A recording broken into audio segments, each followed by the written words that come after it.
Adi Lila, chapter 12. The chapter is entitled Expansions of Advaita Acharya, and we'll be reading text 71, 72, and 73 responsively. So text 71. Not only the misguided descendants of Advaita Acharya, but anyone who is against the cult of Sri Chaitanya Mahaprabhu should be considered an atheist, subject to be punished by Yamaraj. Text 72. Be one a learned scholar, a great ascetic, a successful householder, or a famous sannyasi. If one is against the cult of Sri Chaitanya Mahaprabhu, he is destined to suffer the punishment meted out by Yamaraj. Text 73, please repeat. Translation and purport by His Divine Grace, A.C. Bhaktivedanta Swami Prabhupada, Srila Prabhupada Ki Jai. The descendants of Advaita Acharya who accepted the path of Sri Achyutananda were all great devotees. Purport. In this connection, Srila Bhaktivinoda Thakur in his Amrita Pravaha Bhasya gives this short note. Sri Advaita Acharya is one of the important trunks of the Bhakti Kalpataru, or desire tree of devotional service. Lord Sri Chaitanya Mahaprabhu, as a gardener, poured water on the root of the bhakti tree and thus nourished all its trunks and branches.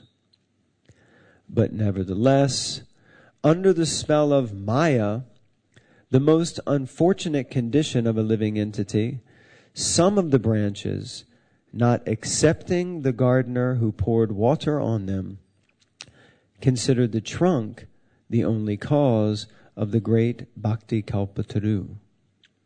In other words, the branches or descendants of Advaita Acharya who considered Advaita Acharya the original cause of the devotional creeper, and who thus neglected or disobeyed the instructions of Sri Chaitanya Mahaprabhu, deprived themselves of the effect of being watered, and thus dried up and died.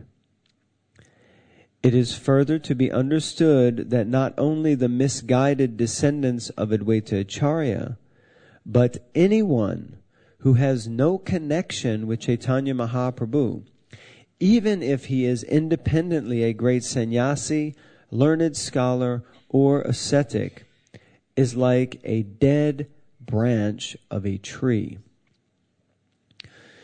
This analysis by Srila Bhaktivinoda Thakur, supporting the statements of Srila Krishnadas Kaviraj Goswami, depicts the position of the present so-called Hindu religion, which, being predominantly conducted by the Mayavad philosophy, has become a hodgepodge institution of various concocted ideas.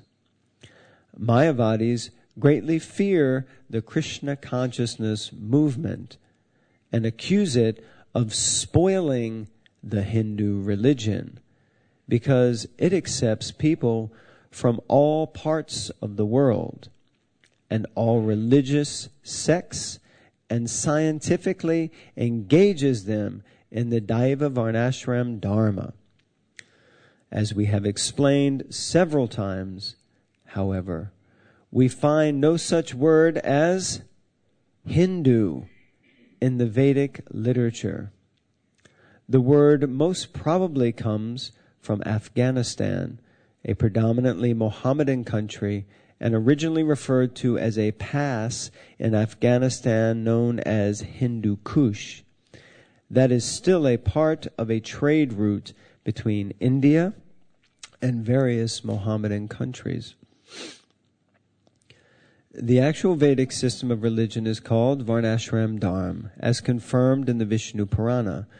Varnashram Acharyavata Purushena Parapuman Vishnur Aradyate Panta Nanya Tatosha Karanam.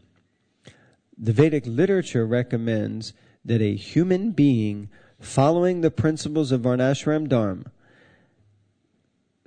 the Vedic literature recommends that a human being follow the principles of Varnashram Dharma. Accepting the process of Varnashram Dharma will make a person's life successful, because this will connect him with the Supreme Personality of Godhead, who is the goal of human life. Therefore, the Krishna consciousness movement is meant for all of humanity. Although human society has different sections and subdivisions, all human beings belong to one species. And therefore, we accept that they all have the ability to understand their constitutional position in connection with the Supreme Personality of Godhead, Vishnu. Sri Chaitanya Mahaprabhu confirms, Jivara Swaruphoy Krishnara Nitya Das. Every living entity is an eternal part, an eternal servant of the Supreme Personality of Godhead. Every living entity who attains the human form of life can understand the importance of his position and thus become eligible to become a devotee of Lord Krishna. We take it for granted, therefore, that all humanity should be educated in Krishna consciousness. Indeed, in all parts of the world, in every country where we preach the Sankirtan movement, we find that people very easily accept the Hare Krishna Mahamantra without hesitation. The visible effect of this chanting is that the members of the Hare Krishna movement, regardless of their backgrounds, all give up the four principles of sinful life and come to an elevated standard of devotion. Although posing as great scholars, ascetics, householders, and swamis, the so-called followers of the Hindu religion are all useless, dried-up branches of the Vedic religion. They are impotent. They cannot do anything to spread the Vedic culture for the benefit of human society. The essence of the Vedic culture is the message of Sri Chaitanya Mahaprabhu. Lord Chaitanya instructed, Yada Deka Tadakaha Krishna Upadesh Amar Agya Guru Hoy Tada Edesh. One should simply instruct everyone he meets regarding the principles of Krishna Katha, as expressed in Bhagavad Gita as it is and Srimad Bhagavatam. One who has no interest in Krishna Katha or the cult of Sri Chaitanya Mahaprabhu is like dry, useless wood with no living force. The ISKCON branch, being directly watered by Sri Chaitanya Mahaprabhu, is becoming undoubtedly successful, whereas the disconnected branches of the so-called Hindu religion that are envious of ISKCON are drying up and dying. Srila Prabhupada Ki Jai. Om Jnanatirmirandasya Jnananjana Shalakaya Chakshurum Militangena Tasmai Shri Guruve Namaha. Shri Chaitanya Manobishtam Stapitam Gena Bhutale Swayam Rupa Kadamayam Dadati Swapadantikam Vandeham Shri Gurun Shri Yuta Padakamalam Shri Gurun Vaishnavamscha Shri Rupam Sagrajatam Sahagana Raghunathanvitam Tam Sajivam Sadvaitam Sabadutam Parijana Sahitam Krishna Chaitanya Devam Shri Radha Krishna Padan Sahagana Lalita Shri Vishakanvitamscha He Krishna Karuna Sindhu Dina Bandhu Jagatpate Gopisha Gopika Kanta Radha Kanta Namostute Tapta Kanchana Gaurange Radhe Vrindavaneshwari Vrishabhanu Sute Devi Pranamami Hari Priye Vancha Kalpa Tarubhyascha Kripa Sindhubhyevacha Patiranam Pavanebhyo Vaishnavebhyo Namo Namaha Shri Krishna Chaitanya Prabhu Nityananda Shri Advaita Gadadhara Shivasari Gaura Bhakta Vrinda Hare Krishna Krishna Krishna Hare Hare Hare Rama Rama Rama Hare Hare Yeye Layala Sri Achyutananda Ramat Sri Acharya Gana Mahabhagavat. The descendants of Advaita Acharya who accepted the path of Sri Achyutananda were all great devotees.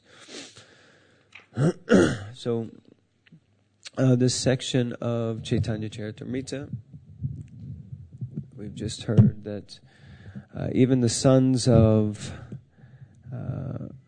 some of the sons of Advaita Acharya, although they are directly branches of the tree of devotion, but some of them, as Srila Prabhupada explains in the purport, became covered by Maya and did not accept Sri Chaitanya Mahaprabhu.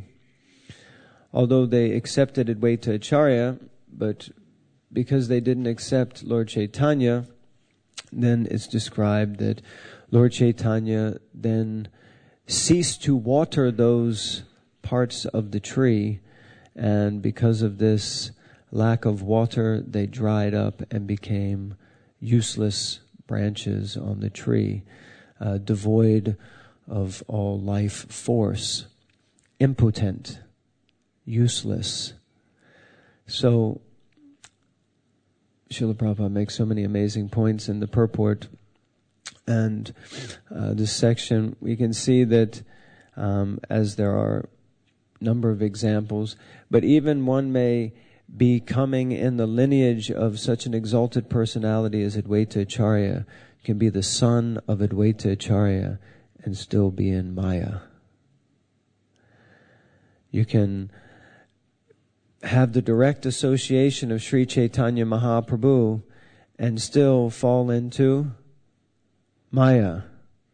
The perfect example is Kala Krishna Das, I think, who was traveling through South India with Chaitanya Mahaprabhu, and in the end Chaitanya Mahaprabhu had to rescue him from the Bhataharis. You know, this group, he fell into Maya and fell under the illusion of these other persons with the desire to enjoy. So, if a direct descendant, the son of Advaita Acharya, can fall into Maya, and the direct servant of Sri Chaitanya Mahaprabhu can fall into Maya, what do you think about us? I mean, rather, what do you think about me? Jai Shishirada Gokulananda Ki, Sitaram Lakshman Hanuman Ki, Shishi Jai Nitai Ki, Krishna Govinda Prabhu Ki. He is everywhere. Inside, outside, here and there.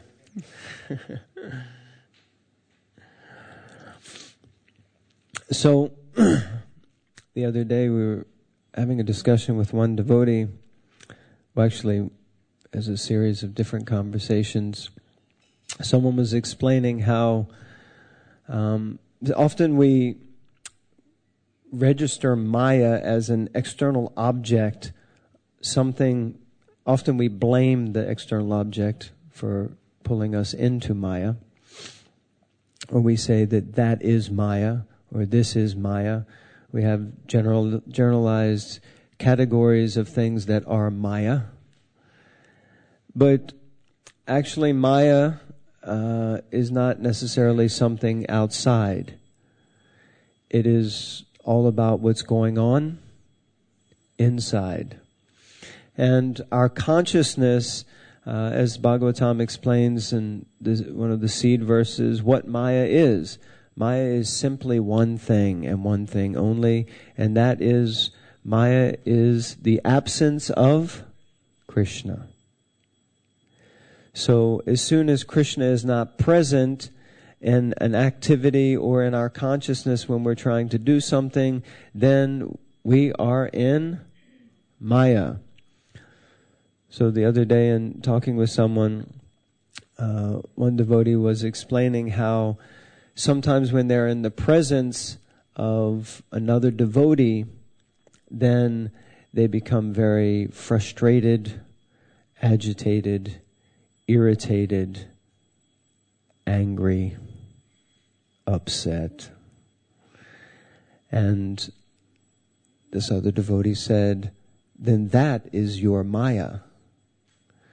And it was interesting because often we don't think of things like that as Maya, right? That's usually not in the list of categories. But is it Maya? To see another devotee and not be able to connect them to Krishna and feel some joy, is that Maya? I don't see heads, some heads. Really? Right. Well, if it's not connected to Krishna, and usually if something's connected to Krishna, then there's, especially with devotees, as far as I'm aware, it's actually considered an offense to see a devotee and not to feel joy. So now what does this mean? It means that actually we are the doers. Often we think we're not the doers, but we are certainly to some extent doers, correct? The jiva is one of the doers. And we have to control our consciousness. That's the whole point of the International Society for Krishna Consciousness. That we're meant to be a society of persons who think about Krishna. And when we look in the eyes or look upon the face of another devotee, we should remember Krishna. Even if that devotee has done something horrible to us. Because the test is not about what that person has done. Krishna will deal with that person. But Krishna is also residing in our heart, and He wants to see how we are going to deal with that person. So for us, that is the test of Maya. Will we allow ourselves, will we allow our consciousness to be degraded to the point where we can't remember Krishna? And that we become disenchanted or discouraged in the presence of another devotee. So this is a great test. I don't know about any of you, but I definitely experience it from time to time. Mainly because we only associate, or at least we're predominantly meant to be associating with devotees, correct? So therefore, in the association of devotees, other devotees are going to become the catalysts for revealing and unveiling our anartas, the unwanted things within the heart. The example that I often give, probably I've given it here before, is like a rock tumbler. Anyone here has ever polished stones? You put them inside of this little cylinder, and the cylinder rolls around like this, and the rocks inside are really sharp when you put them in, and they just knock against one another until they knock off all the sharp edges. So sometimes the association of devotees can be a little bit like that. But it's not really anything to do with the other devotee. It's all about my sharp edges needing to be knocked off. So this idea of Maya, in a further conversation with one devotee, it was mentioned that in actually different contexts, sharing this same principle, that we said that it's quite possible that because you're also becoming frustrated, that this is Maya. And the person became so upset. How dare you say that I'm in Maya? And I said, yeah, I must be in Maya. To be thinking that there's a possibility you could be in Maya. What was it one devotee said to Prabhupada? Right, Prabhupada, sometimes I fall into Maya. And Prabhupada said, no, you're always in Maya. Sometimes you fall into Krishna consciousness. So the chances are that if we check our consciousness regularly, and actually the Deyato Vishyapum Samsangas Teshu Pajayate Sangat Sanjayate Kama Kama Krodho Bijayate, that our consciousness is ultimately determining the direction of our life. Everyone would agree? Yes or no? Yes. Because the thoughts are guiding us. They're directing us. Fortunately, in the age of Kali, we're not held karmically responsible for our thoughts. Who here is happy about that? Anyone? I definitely am.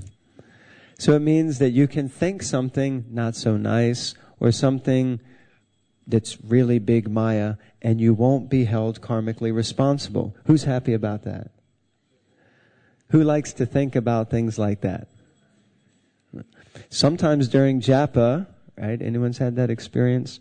During japa, the film projector comes on, and it starts to play these reruns of old scenes from our previous life. And sometimes we think, Hare Krishna, Hare Krishna, Krishna Krishna, Hare Hare, Hare. But sometimes we think, Hare Krishna, Krishna Krishna. Let's rewind that one. Hare Krishna. So that's the check of consciousness. Where is my consciousness? At the most important time, at the moment where we're actually meant to be associating with Krishna, we are in Maya. The holy name is rolling off the tongue, and we are actually in Maya. Why? Because our consciousness is disconnecting us from Krishna. So we have to constantly be in check of our consciousness at every moment. And Holiness Sachinandan Maharaj described very nicely about how we recite the 10 offenses. So often we recite them we always recite them in the negative tense, right? To blaspheme devotees, of the Lord, to disobey the orders of the spiritual master, right? So in this way we're talking about what not to do. But very nicely he explains that the positive approach to that is what we should be focusing on to do, right? So to not blaspheme devotees, what should we be doing? Glorifying the devotees. So it's the positive, conscious approach to overcoming the 10 offenses. Because if every time you see a devotee, your consciousness goes to trying to think of something positive to say about them, then will you be avoiding the first offense?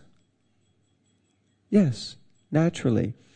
So the whole thing is about pulling our consciousness to the stage where at every moment we're trying to remember Krishna and act in Krishna consciousness. Now, part of me is thinking that this is such a simple idea that I'm really sorry if I'm underestimating the intelligence of everyone. It's just that in my own experience, I realized that most of the time I'm actually not really in Krishna consciousness. I'm in some other kind of consciousness, and I'm not even really thinking about Krishna. At best, I'm in neutral consciousness, where I'm not really thinking about Krishna, but I'm not really thinking anything negative either. Does that make sense? Sometimes we drift into very negative thinking, but We have to proactively put ourselves in very positive consciousness of Krishna. And when we do that, we're associating directly with Krishna. So this whole point is about consciousness and how we have to understand how susceptible we are to the illusory energy. But the power is actually in our hands. The example given of the guru whose disciple comes to him and says, Gurudev, Maya's got a hold on me. I can't get free from Maya. Please, I need your mercy, Gurudev, because Maya's holding on to me and I can't get free. I'm in Maya. And what did the spiritual master do?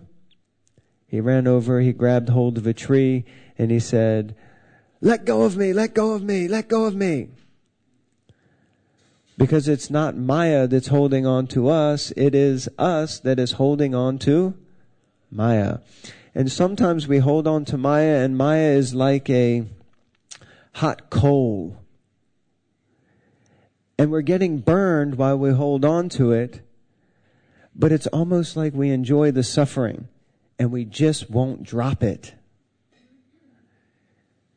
I gave this analogy the other morning, quoting His Holiness Kadambakananda Maharaj, probably one of the first classes he gave at So that I ever heard. And he was talking about how the living entity is so attracted to the illusory energy. And he compared it first to like fire. And he said that we like to play with fire, right? And fire, if used correctly, is very potent. It's very powerful.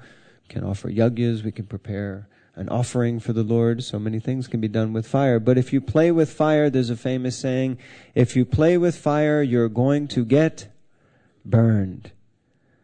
And if you play with fire incorrectly, then fire can burn the whole house down. Then he gave another amazing analogy about the potency of Maya. And he explained the analogy of fishing. I won't ask how many of you here have ever been fishing. Probably none of you, except fishing for lost souls in the material ocean. All of you are fishers of men. But fishing is a sport or pastime where people, usually they put a little worm or some bait on the hook, and they throw it in the water, and it's attached to a string and a rod or a pole, and you sit and wait until something starts to nibble. So the illusory energy is kind of like that. Maya Devi puts out lots of bait, and we're like little fishes traversing the material ocean, and sometimes we see something that attracts us or distracts us from Krishna. But it looks so nice. And then sometimes we know that it's a worm and it's on a hook. And if I try to nibble, I'm possibly going to get caught. But what do? Do we turn away? No, we don't turn away, do we? We're just not so intelligent. Actually, we're over-intelligent.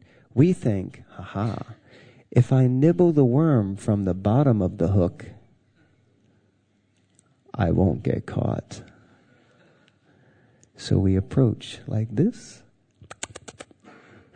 try to nibble a little bit, and then the fisherman's rod goes, whoop, whoop. And he's like, oh, I've got a smart fish here.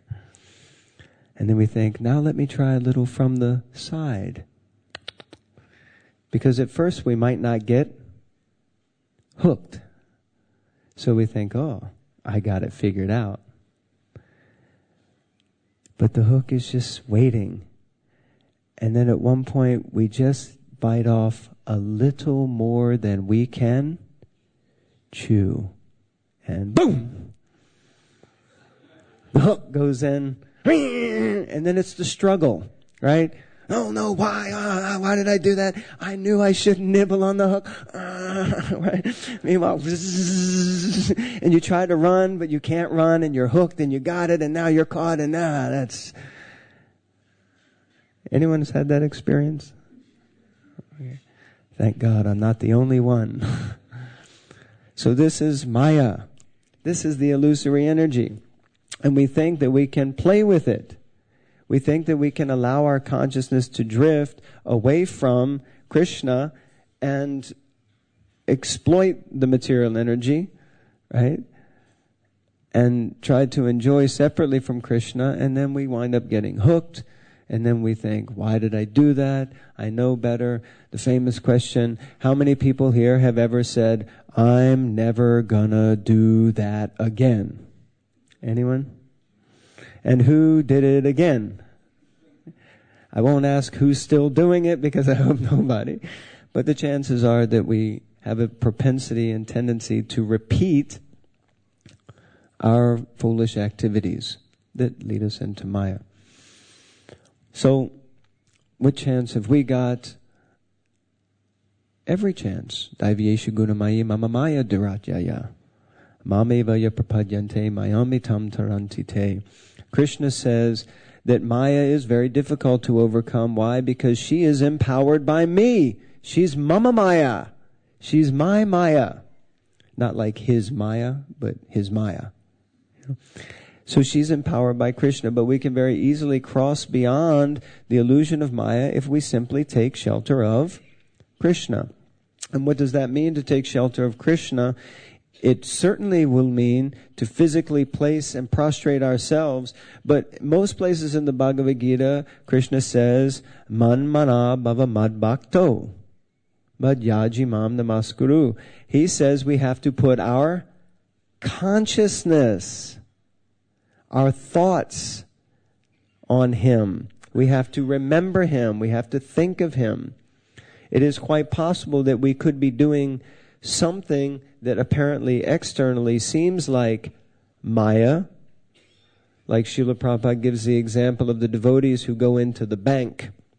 And he says you may have two people there, one who are both depositing money and exchanging, seems like a business transaction. But for the devotee, it's not Maya. Why? Because he's turning in money for Krishna, for the temple that's been collected on Sankirtan or something. But the other person is turning in money that's been collected from God knows where and will be utilized for God knows what. So in this way, the same activity may look like Maya, but it's not. Why? Because of the consciousness. So like that. Have I driven that point home enough? Does it make sense? You all already knew it anyway, though, right? But it's good to hear things repeated again, and I definitely need to preach to myself, so I am. Now, I don't know, what time does class finish? 8:30? Saturday? 8:45. So we have a little bit of time. There are other things to speak, because actually I wasn't going to say any of what I just said. But does anyone have any questions, comments, corrections, chastisements, concerns? Sutta Prabhu, you are like the all-knowing oracle. If you ask a question, you'll have to answer it yourself. Hare Krishna. Thank you, Jai Nitai Prabhu, for coming. You're very busy, many responsibilities, but you still came, so thank you. Thank you. And as someone with many responsibilities, I think this is a good question to ask you. You're talking about devotee relationships, and it seems we live in a very unique situation whereby devotees are meant to be friends, but they're simultaneously colleagues. We're relating to each other in a very devotional way, and at the same time we're trying to get things done. And sometimes those two dynamics of being friends and at the same time being colleagues can cause conflict. So I'm just wondering if you can share something about that. Is it that we're supposed to be in a different mentality when we're dealing with each other for service, and that's very natural? Or should we just try to be Vaishnava in both of those roles? Like, should there be a distinction, or should we just be the same? If there is a distinction in how we deal in those two different roles, then how can we ensure that one doesn't compromise the other Because, if you're trying to get something done with someone and they let you down, then that can affect your friendship. So how to balance these two aspects of a relationship? Wonderful question. Sounds like I need to write an essay for the GBC College. Nice question. Everyone understood the question? Anyone else has that kind of experience?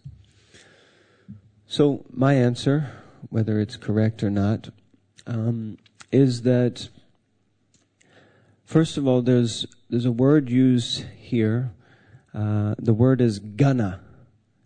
Gana. Now, gana in other places means like gang, your crew, your team, to use modern language, your peeps, your people. The people you connect with, the ones you want to hang out with, the ones you want to be with, the people whose chemistry when you're with them is just so natural. Everyone has that experience. There are certain people, certain devotees that we just naturally connect with. Correct? Yes or no? Yeah. Naturally, there are just people that we connect with. We feel friendship with. We can just open our heart to them, speak to them, or they can open their heart to us. That is natural. Those personalities, they're probably part of your gana. Right? Just like in the spiritual world, certain gopis hang out together and certain gopis don't hang out together. They have their own ganas. They have their own people that they connect to. And those are our friends. And they will be predominantly less than the rest. It's just a natural thing. There will be less people that we connect with on such a heartfelt platform. That we should understand. We should not try to impose some artificial imposition on the fact of the law of nature. That there are less people that we will really be close friends with. But in the spiritual world, everybody is a colleague. Even if they're in your gana. Everyone is a colleague because everybody is working for Krishna. Everyone's in the same business to please Krishna, to satisfy Krishna. So that's something that we all have relationship on. And relationship means that we're able to relate. And how do devotees relate? We relate because we have the same common goal. Even if you're born in a different country with such a different culture, but we have the same commonality. A, first, this body is just temporary. B, I'm a spirit soul originating from Krishna, Jivara Swarupoi, Krishnara Nityadas, and I'm here to try to serve Krishna. So therefore, there are many levels of relationship. You mentioned about, do we act Vaishnava in this one and not in the other one? We should always be Vaishnava. But as Srila Prabhupada said, this is not always an easy thing. Once Srila Prabhupada said, oh, Vaishnava, that is a very high thing. Vaishnava is higher than Brahmin. I mean, we sometimes think, yeah, and I'm Vaishnava and Brahmin is, but to be actual Brahmin is quite an elevated thing. It means you're clean most of the time. You're absorbed in understanding Brahman. We just talked about consciousness. Most of the time, we're not really even connecting to Krishna.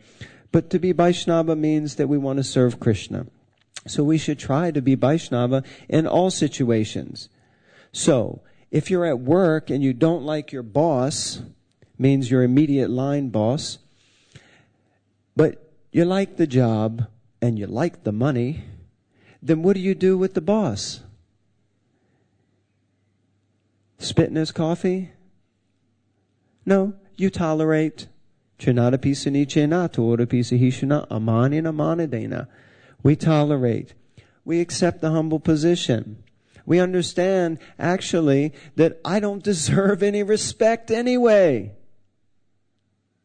And at the same time, I should Offer our respect. This is why Krishnadas Kaviraj Goswami says that we should string this verse on a thread of the holy name and wear it around our neck at all times.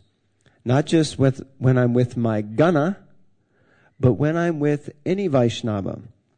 Why? Because in order for the business of serving Krishna to get done properly, we have to cooperate. Cooperate. Co means more than one. And operate means do something. And we're all trying to do something for Krishna. So we have to cooperate. And worst case scenario, in another devotee, we should be able to see that at least this person is trying as hard as it may be in this disgusting material world to surrender to Krishna. They may come with so many faults. Of course, we don't have any faults, but we can see the faults in others. They may come with so many faults. But at least this person is trying to surrender. Let's try to work together. So that's Vaishnava. It means I may not like this about them and I may not like that. Yeah, that's also not a surprise. We don't all like the same things. That's what we consider one of the beautiful things about Krishna, that he's so multifarious and so diverse. You know, unity and diversity. Why can't we get it? Why can't we get how wonderful it is that we're all different, but we're still trying to serve Krishna? You know, sometimes, well, quite a number of years ago when I was in Sohastri, we were having this kirtan, and I was in the middle of the kirtan spinning around with one devotee who was from Russia. And I mean, I don't know how old I was at that time, younger than I am now. And he was much older, probably about 20 years older than me. And after I spun around with him, I was thinking, isn't that far out? I'm in London, and my body's originally from America. I grew up towards the Cold War was still on. So hearing all kinds of propaganda about people from Russia. Anyone here from Russia? Oh, really? No one? That's amazing. So, you know, hearing all kinds of things about people from Russia. And I was thinking, here I am, engaged in dancing and chanting with an older man, you know, whom I generally wouldn't relate with anyway, you know, from Russia. And we're just both so happy. And then I looked around the room and I thought, in this room, there's probably only one person from England, and everybody else is from somewhere else. And there must have been 150 or 200 people in the room. And I thought, this really is the International Society for Krishna Consciousness. This really is the process and the organization who can bring unity to the entire world. And it's not based on what Srila Prabhupada states in this purport, which is the Hindu idea. Because as Prabhupada said, before him, anyone from Hindu background was only preaching Hindu Dharma to people who looked like Hindus. I often say to people, do I look like a Hindu? Because sometimes people say, oh, you're a Hindu. But yes, depending on the circumstance, if it helps you to relate, then we can go there. But the point is that if you're not able to deliver Sanatan Dharma, which is the eternal Dharma of the Jiva, of the living entity, to everyone, then you've already missed the point. So, are there challenges in working with other people, other devotees? Yeah, you better believe it. But we have to remember that who is really being challenged. We blame the other person, but it's us who've got the problem. As Srila Prabhupada said, why do we perpetually blame the instrument of our own karma? Krishna sends a devotee to help to purify us, and we get upset. Krishna sends someone to highlight an anartha that is keeping us away from him, and we push that away and try to push blame. It's not an easy thing, for a fact. But is it the best thing? Yes. Is it the highest thing? Yes. chanting 16 attentive rounds, is it the highest thing? Yes. Is it the best thing? Yes. How often do we do it? I mean, can anyone here honestly say they can chant 16 complete rounds without their mind deviating from hearing the holy name? I mean, you definitely wouldn't raise your hand anyway because you're on a different platform. But, but does Prabhupada say to do that again and again and again and again and again and again? Yes. So, are we well versed at doing things that seem nigh on impossible? You better believe it. In Kali Yuga, trying to be Krishna consciousness, the odds are stacked against us. But do we persevere? Yes. Why? Because we know it's the best thing.